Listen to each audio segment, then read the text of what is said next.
नमस्कार दोस्तों, स्वागत है आपका आज के कार्यक्रम में मेरी आवाज सुनो। तो शुरू करते हैं आज की कहानी मेरी जुबानी। एक ग्वाला रोजाना अपनी गायों को जंगल में नदी किनारे चराने के लिए ले जाता था।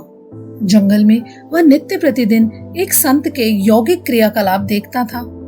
संत आंखें और नाक बंद कर कुछ यौगिक क्रियाएं करते थे। ग्वाला संत के क्रियाकलाप बड़े गौर से देखता था। एक दिन उससे रहा नहीं गया। उत्सुकतावश उसने संत से यौगिक क्रियाओं के बारे में पूछ लिया। बाल ग्वाला के सवाल पर संत ने जवाब दिया कि वो इस तरह से भगवान से साक्षात्कार करते हैं। संत के चले जाने के बाद ग्वाला भी यौगिक क्रियाओं को दोहराने लगा और इस बात का संकल्प ले लिया कि आज तो वो भगवान के दर्शन साक्षात करके ही रहेगा। ग्वाले ने अपनी दोनों आंखें बंद कर ली और नाक को जोर से दबा लिया।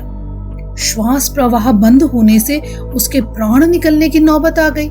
उधर कैलाश पर्वत पर महादेव का आसन डोलने लगा। शिव ने देखा कि एक बाल ग्वाला उनसे साक्षात्कार करने के लिए कठोर तप कर रहा है। उसके हठ को देखकर भगवान शंकर प्रकट हुए और बोले, वत्स, मैं तुम्हारी तपस्या से प्रसन्न हूँ और तुमको दर्शन देने आया हूँ। ग्वाले ने बंद आंखों से इशारा कर पूछा, आप कौन हो? भोलेनाथ ने कहा, मैं वही भगवान हूँ जिसके लिए तुम इतना कठोर तप कर रहे हो। ग्वाले ने अपनी आंखें खोली और सबसे पहले भागकर एक रस्सी लेकर आया।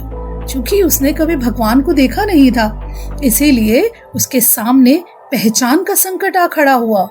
उसने भगवान को पेड़ के साथ रस्सी से बांध दिया और साधु को बुलाने के लिए भाग कर गया।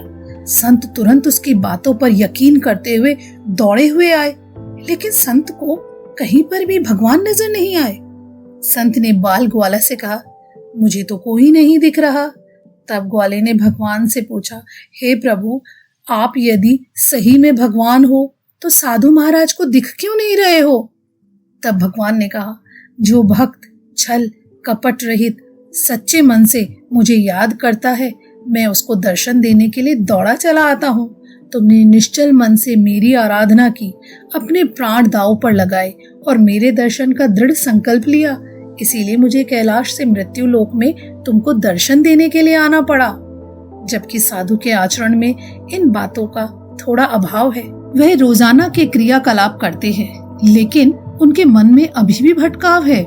इसीलिए मैं तुमको तो दिखाई दे रहा हूँ, लेकिन संत को नहीं। तो दोस्तों, ये कहानी हमें ये सीख देती है कि जीवन में सच्ची श्रद्धा और एकाग्रता से यदि हम सफलता पाने की ठान लें तो अपनी मंजिल तक पहुंच जाते हैं। कितने ही संघर्ष या कठिनाइयों का सामना करना पड़े, अपने लक्ष्य से ना हटे। सफलता पाने के लिए इस कहानी के ग्वाले के जैसा सच्चा मन और ध्येय रखें।